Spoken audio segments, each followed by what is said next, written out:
वैसे तो राजनीति में कभी कोई लड़ाई आखिरी लड़ाई नहीं होती है, लेकिन कहा जा रहा है कि इस बार राजस्थान की राजनीति में कुछ ऐसे नेता हैं जो इस बार 2028 के विधानसभा चुनाव में अपनी आखिरी लड़ाई लड़ने उतरेंगे और उसके बाद में उस लड़ाई का क्या अंजाम होगा, कौन सा नेता उस लड़ाई को जीतेगा, कौन सा नेता उस लड़ाई को हार जाएगा, कौन सा नेता राजनीति से संन्यास ले लेगा, कौन सा नेता छटपटाएगा और अपना स्थान बनाने के लिए फिर कोशिश करेगा या फिर लड़ाई के लिए खड़ा होगा। इस तरह की चर्चाएं राजस्थान की राजनीति में हो रही है। हालांकि बहुत सारे नेता होते हैं जो कहते हैं कि मैं इस बार आखिरी लड़ाई लड़ रहा हूं, लेकिन राजनीति में कभी लड़ाई कोई आखिरी होती ही नहीं, क्योंकि राजनीति में जब तक नेता मौजूद रहता है तब तक वह तमाम प्रयास करता रहता है कि उसकी मौजूदगी नजर आए, उसको कोई ना कोई पद मिलता रहे, उसकी जगह बनी रहे। इस तरह के प्रयास तमाम नेता करते हैं और तब तक करते हैं जब तक शरीर साथ नहीं छोड़ देता या समर्थक साथ नहीं छोड़ देते या जनता साथ नहीं छोड़ देती। कई नेता तो जनता का साथ छूटने के बावजूद भी कोशिश करते हैं कि एक बार फिर प्रयास कर लिया जाए और अपनी जगह बना ली जाए। इस तरह की चर्चाएं राजस्थान की राजनीति में क्यों हो रही है? क्योंकि राजस्थान की राजनीति में जो नजर आ रहा है फिलहाल, उसमें 4 से 5 नेता ऐसे हैं जो निश्चित तौर पर ऐसा लगता है कि इस बार अपनी आखिरी लड़ाई लड़ेंगे। अब आप कहेंगे कि निश्चित तौर पर वे नेता बुजुर्ग होंगे इसलिए अपनी आखिरी लड़ाई लड़ेंगे इस बार राजनीति की। नहीं, इसमें आप गलत हैं, क्योंकि वे नेता सिर्फ बुजुर्ग नेता नहीं है, उनमें युवा नेता भी हैं जो इस बार अपनी आखिरी लड़ाई लड़ेंगे। और एक नेता तो कई बार सार्वजनिक मंचों से यह कह चुका है कि इस बार मैं पूरे दमखम के साथ में यह आखिरी लड़ाई लड़ूंगा, उसके बाद मैं देखूंगा कि मेरा क्या रास्ता हो सकता है। कुल मिलाकर आज करेंगे इन नेताओं पर बात कि वे कौन से बुजुर्ग नेता हैं, वे कौन से युवा नेता हैं जो राजनीति में इस बार आखिरी लड़ाई राजस्थान की राजनीति में 2028 के विधानसभा चुनाव के दौरान लड़ेंगे। और अगर वहां उन्हें अपेक्षित परिणाम नहीं मिला तो क्या वे राजनीति छोड़ देंगे या रास्ता बदल लेंगे, यह भी सबसे महत्वपूर्ण चर्चा होगी। मैं हूं जर्नलिस्ट योगेश के शर्मा। अगर चैनल पसंद आए तो लाइक और सब्सक्राइब जरूर कीजिएगा। तो कौन कौन से वे नेता हैं जो इस बार राजनीति की अपनी आखिरी लड़ाई लड़ने जा रहे हैं राजस्थान की राजनीति में? यह बहुत महत्वपूर्ण नाम है। अब सबसे पहले उस नेता का नाम लेता हूं जो सार्वजनिक मंचों से यह बात कह रहा कि इस बार मैं पूरे दमखम से लड़ूंगा और अगर लोगों ने साथ नहीं दिया तो फिर मैं देखूंगा कि मुझे क्या करना है। यानी कि वह नेता है हनुमान बेनीवाल। जी हां, आरएलपी के प्रमुख हैं, नागौर से सांसद हैं। हनुमान बेनीवाल ने आरएलपी पार्टी का गठन किया था जब उन्होंने भाजपा छोड़ दी थी। वसुंधरा राजे के साथ में उनकी टसल हो गई थी। उसके बाद आरएलपी बनाई और आरएलपी की शुरुआत भी धमाकेदार हुई और शुरुआत में ही वे 3 विधायक चुनाव जीतकर विधानसभा में पहुंच गए। यानी लोगों को लगा कि आरएलपी बहुत बेहतर विकल्प बन सकती है भाजपा और कांग्रेस के बीच में से निकलकर। लेकिन जैसे जैसे पार्टी आगे बढ़ी उसके बाद पार्टी के विधायकों की संख्या घटने लगी और अब आज की तारीख में पार्टी के पास एक भी विधायक नहीं है।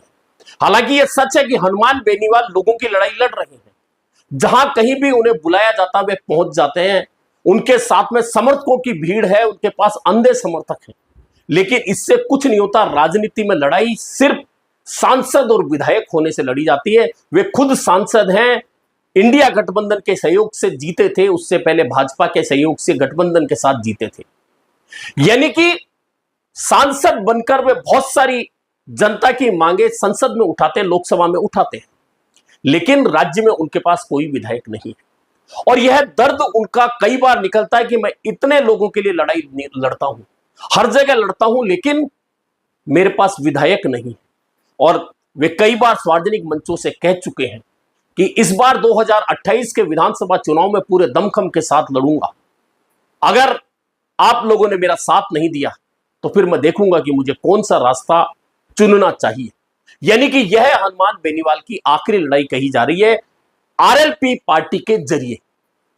अब लोगों को अंदेशा है कि हनुमान बेनीवाल अगर इस चुनाव में 8-10 विधायक जिताकर नहीं ला पाए, हालांकि लोग तो उन्हें मुख्यमंत्री का चेहरा कहते हैं, विकल्प बताते हैं, कहते हैं जब विजय जो तमिलनाडु में पार्टी बनाकर मुख्यमंत्री बन सकते हैं, तो हनुमान बेनीवाल क्यों नहीं? हालांकि तमिलनाडु और राजस्थान में बहुत फर्क है राजनीतिक रूप से।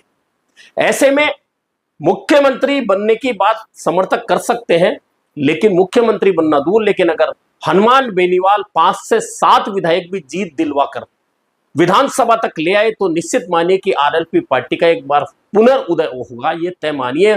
और अगर आरएलपी पार्टी के विधायक जीत कर नहीं आए, तो फिर निश्चित तौर पर हनुमान बेनीवाल जो बात कह रहे हैं वह बात होगी, और वह बात इसलिए होगी कि फिर उन्हें अपना रास्ता चुनना पड़ेगा कि वे पार्टी के जरिए क्यों या किसी पार्टी में खुद को विलय करके आगे राजनीति करें। इसलिए कहा जा रहा है कि हनुमान बेनीवाल की 2028 में राजस्थान की राजनीति में एज ए आरएलपी लीडर आखिरी लड़ाई हो सकती है।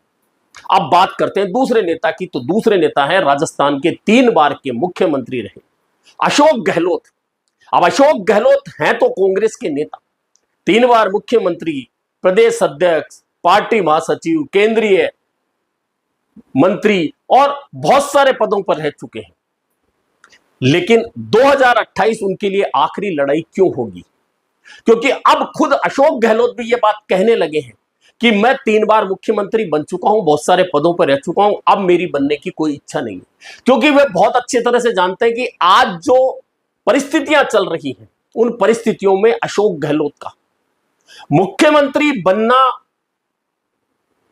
हो भी सकता है, नहीं भी हो सकता, और उनके बिना कांग्रेस में कौन बनेगा, यह बात बहुत महत्वपूर्ण है।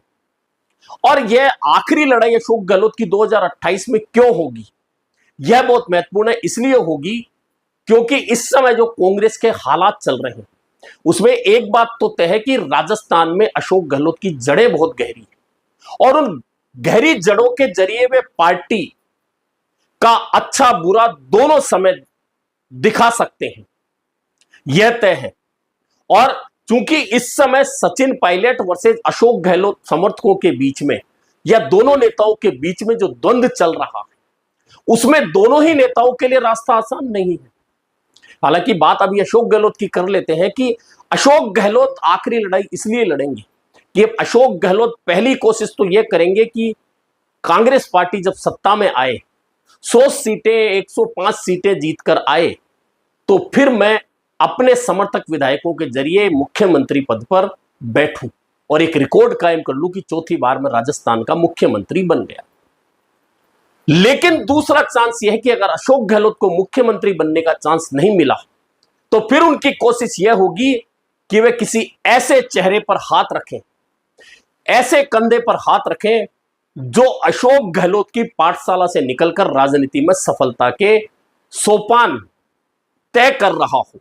ये दोनों बातें हैं, और इसलिए अशोक गहलोत की अब चूंकि उम्र के ढलान पर भी है, 75 साल की उनकी उम्र उन्हें कहीं ना कहीं इस बात का एहसास जरूर करा रही है कि यह उनकी राजनीतिक रूप से आखिरी लड़ाई होगी। हालांकि राजनीति में जब तक उनका नाम रहेगा, जब तक वे राजनीति तो करते रहेंगे, लेकिन जिस जगह की राजनीति वे करना चाहते हैं, उसके लिए उनकी आखिरी लड़ाई 2028 का विधानसभा चुनाव होगी। अब तीसरे नेता की बात करते हैं। तीसरे नेता भी युवा नेता है, और तीसरे युवा नेता है सचिन पायलट। सचिन पायलट की आखिरी लड़ाई राजस्थान की राजनीति में क्यों होगी, यह बता देता हूं कि सचिन पायलट वैसे तो 2 बार सांसद, 1 बार केंद्रीय मंत्री और प्रदेश कांग्रेस के अध्यक्ष रह चुके हैं, उप मुख्यमंत्री रह चुके हैं, और उम्र उनकी नहीं है कि वे आखिरी लड़ाई लड़े। लेकिन जल्दीबाजी जो सचिन पायलट की है, 2020 में सबने देखा है, 2018 में मुख्यमंत्री बनने का चांस नहीं मिला, तो 2020 में बगावत की राह अपना ली, और उसके बाद से आज की जो पोजीशन है उसमें छटपटाहट कई बार उनकी उनके समर्थकों की नजर आती है। हालांकि राजनीति में छटपटाहट से पद मिल जाए, छटपटाहट से मुख्यमंत्री कोई बन जाए, ऐसा नहीं होता। दरअसल इसके लिए सदे कदम मजबूत समर्थक जो ना सिर्फ विधायक बनकर आ सके, बल्कि अपने साथ कुछ विधायकों को जुटा कर ला सके। और 2020 में सचिन पायलट कुल मिलाकर अपने सहित 19 विधायक जुटा पाए थे, जब कांग्रेस के पास में 123 का आंकड़ा निर्दलीय और अन्य के साथ में था। तो यानी कि जब उनका चमकने का समय था। उस समय उनके पास अगर खुद से 19 विधायक थे, उसके बाद उन विधायकों की संख्या घटती चली गई और अब चूंकि 2026 का आधा समय जा चुका है और यह जो चल रहा है समय 2028 के अंत में यहां चुनाव होने हैं। ऐसे में सचिन पायलट की पहली कोशिश तो प्रदेश कांग्रेस अध्यक्ष बनने की है कि अगर मैं अध्यक्ष बन जाऊं तो टिकट बांटने का काम मेरा हो और टिकट मैं उन लोगों को बांटूं, उनको जिता कर लाऊं और फिर मुख्यमंत्री बन जाऊं। और अगर ऐसा नहीं हो पाया तो यह आखिरी लड़ाई सचिन पायलट की इसलिए होगी क्योंकि अगर इस बार मुख्यमंत्री नहीं बन पाए सचिन पायलट तो फिर क्या करेंगे, क्योंकि उन पर कई बार भाजपा नेताओं के साथ में सांठगांठ के आरोप लगे। खुद मुख्यमंत्री अशोक गहलोत जब थे, उस समय जब सचिन पायलट ने बगावत की थी, उस समय भी अमित शाह के घर जाने, भाजपा नेताओं के साथ मीटिंग करने, लड्डू खाने तक के आरोप सामने आए थे। हालांकि राजनीति में आरोप हर नेता पर लगते हैं, वैसे ही सचिन पायलट पर भी लगे हैं। लेकिन यह आखिरी लड़ाई 2028 की सचिन पायलट के लिए होगी। अब लोग कहेंगे उनके पास तो उम्र है, निश्चित तौर पर उम्र है, लेकिन जल्दीबाजी भी है जो 2020 में उन्होंने दिखाई मानेसर जाके।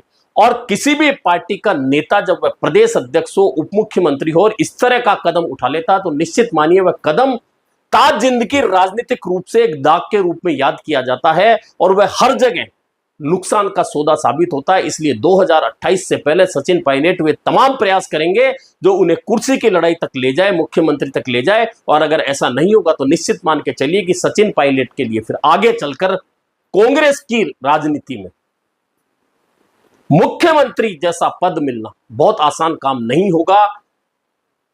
यह 2028 में सचिन पायलट के लिए इसलिए आखिरी लड़ाई होगी। उसके बाद वे राजनीति भी करेंगे, कांग्रेस की भी करेंगे या अन्य तरीके से करेंगे, वह समय बताएगा। लेकिन 2028 का चुनाव सचिन पायलट के लिए भी बहुत महत्वपूर्ण रहने वाला। अब आखिरी लड़ाई जो चौथे नेता तो वे हैं पूर्व मुख्यमंत्री भाजपा की नेता वसुंधरा राजे।